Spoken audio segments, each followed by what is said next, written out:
Assalamualaikum warahmatullahi wabarakatuh. Waalaikumsalam warahmatullahi wabarakatuh.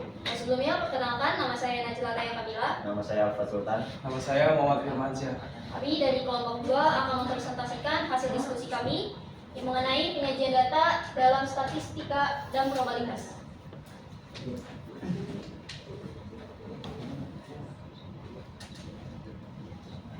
Pengertian statistik: ilmu yang mempelajari mulai dari mengumpulkan dan mengelola data untuk disusun, disajikan, kemudian dianalisis dan disimpulkan secara teliti dengan benar. Oh ya, berikut ini ada syarat-syarat agar data dapat dianalisis dan ditafsirkan dengan baik. Berikut nomor 1, syarat-syaratnya yaitu harus objektif. Data yang diperoleh dari lapangan atau hasil pengukuran harus ditampilkan dan dilaporkan apa adanya. Dan yang kedua, harus relevan. Dalam mengumpulkan dan menampilkan data harus sesuai dengan permasalahan yang sedang dihadapi atau yang diteliti. Yang ketiga, up to date atau sesuai perkembangan. Data tidak boleh usang atau ketinggalan zaman karena itu harus selalu menyesuaikan perkembangan. Dan yang terakhir, yang keempat, representatif. Data harus diperoleh dari sumber yang tepat dan dapat menggambarkan kondisi nyatanya atau mewakili suatu kelompok tertentu atau populasi. Penyajian data ini memiliki 2 kategori, yaitu ada kategori tunggal, yang keduanya itu ada kelompok. Di dalam penyajian ini memiliki beberapa jenis, yaitu ada tabel. Tabel itu berisi barisan kolom, kontingensi, silang, distribusi frekuensi yang berisi tunggal dan kelompok. Grafik juga memiliki histogram dan poligon. Diagram juga memiliki batang, garis, dan lingkaran. Data tunggal adalah cara menyajikan data yang hanya terdiri dari satu jenis atau satu nilai pengamatan untuk setiap individu atau objek yang diamati. Data tunggal ini biasanya belum dikelompokkan atau diklasifikasikan dalam bentuk tabel distribusi frekuensi. Tabel. Penyajian data dalam bentuk tabel bertujuan untuk memberikan informasi dan gambaran mengenai jumlah secara terperinci, sehingga memudahkan pengolahan data dalam menganalisis data atau biasa disebut sebagai frekuensi tunggal karena langsung melibatkan frekuensinya masing-masing. Ini ada tabel garis kolom atau data tunggal.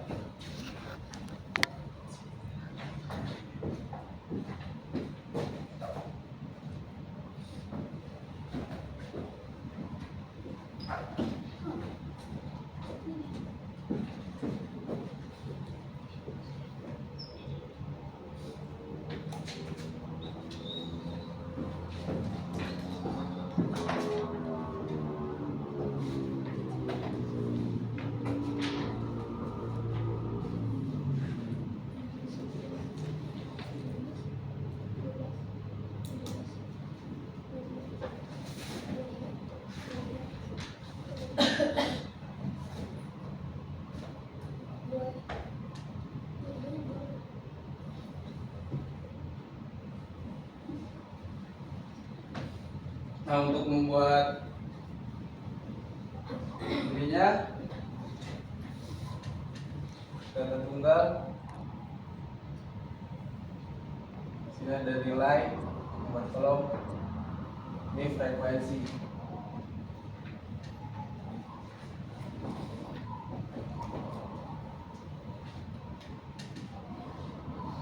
Untuk nilai ini kita lihat setiap angkanya 9, 12,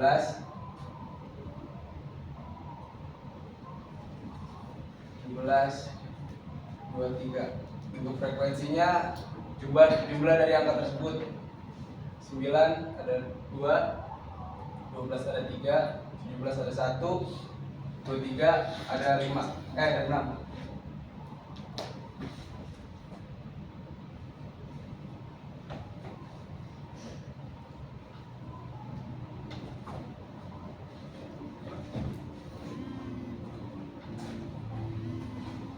Diagram batang. Diagram batang adalah diagram berdasarkan dalam bentuk kategori. Selain itu, diagram batang juga merupakan visual data yang berbentuk persegi panjang yang lebarnya sama dan dilengkapi dengan skala atau ukuran.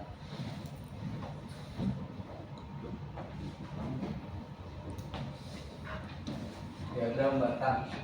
Sini.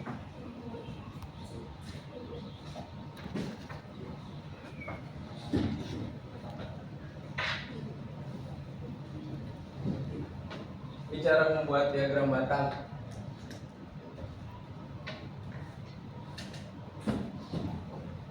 Kita memakai sumbu di sini. Untuk sumbu X itu ada frekuensi sumbu X itu ada nilai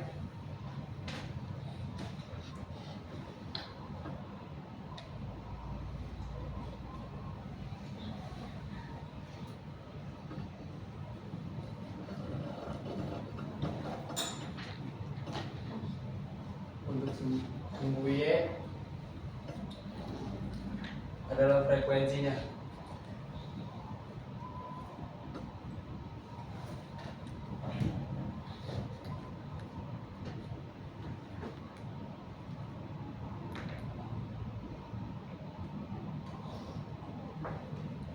Nah, kita langsung membuat baloknya saja. Lihat 9. Ini ada di 2.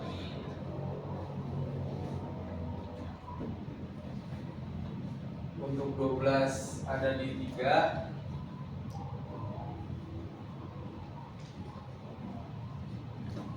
Untuk 17 ada di 1. 23 ada di 6.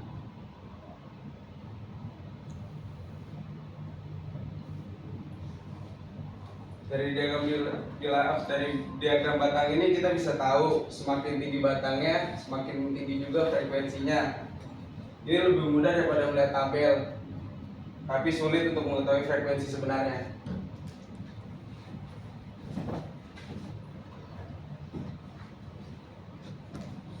Diagram garis. Diagram garis adalah penyajian data dalam menitik garis pada bidang kartesius. Diagram ini bisa digunakan untuk menggambar keadaan yang bersinambungan.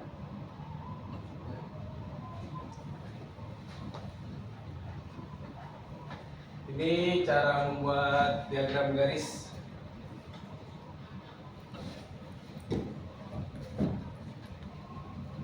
Gak jauh beda kayak tadi.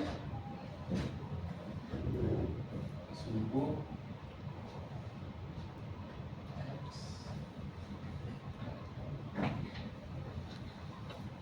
di sini ada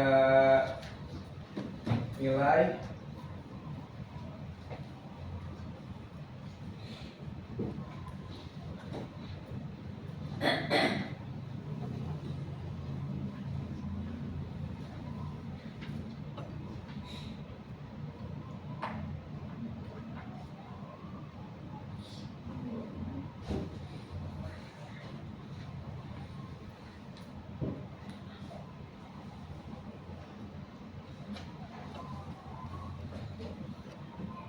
Kita mencari titiknya dulu. 9 ada di 2.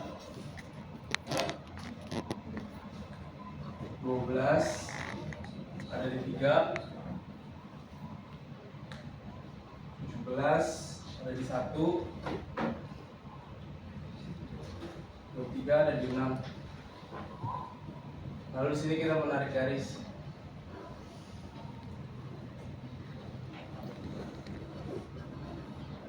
Biasanya diagram garis itu digunakan untuk melihat tren atau perubahan data.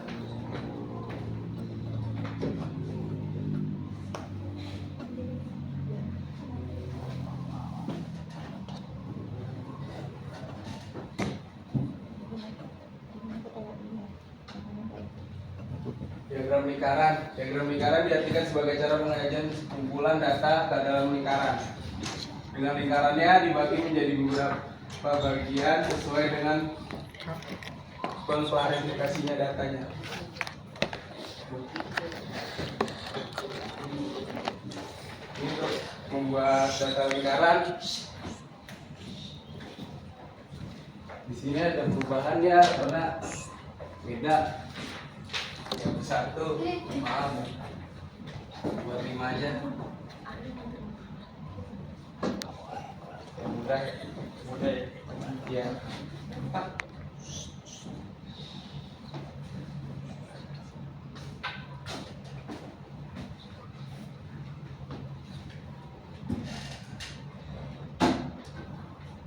Ini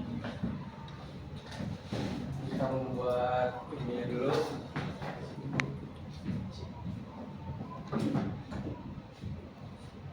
Frekuensi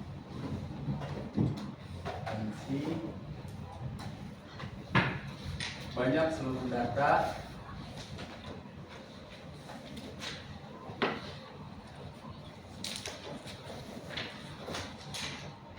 dan dikalikan 360 derajat. Oke, sudut ini mulai.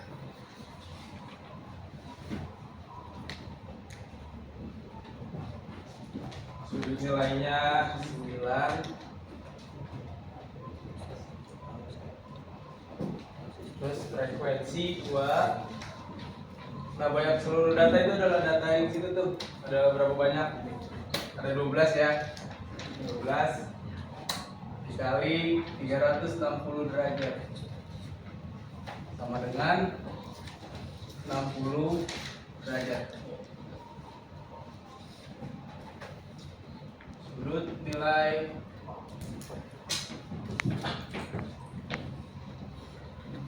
12, frekuensi 3, jumlah keseluruhan 12, 360 derajat, jumlahnya 90, dan seterusnya seperti itu ya.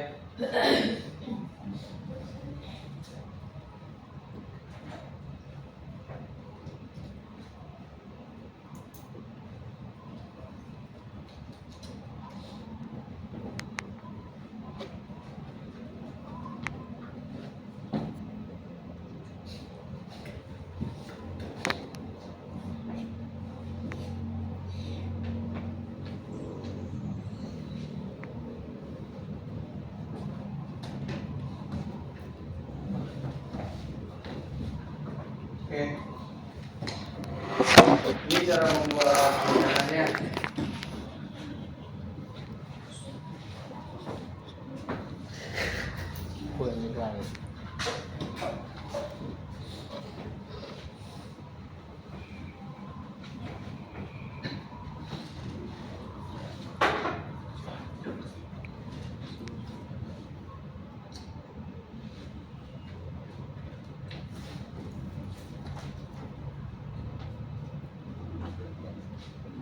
Sini kita lihat di atas 60 derajat. Ini yang untuk 60 derajat. Ini untuk yang 90 derajat. Dan ini untuk yang 30 derajat. Ini 160 derajat. Mudah ya?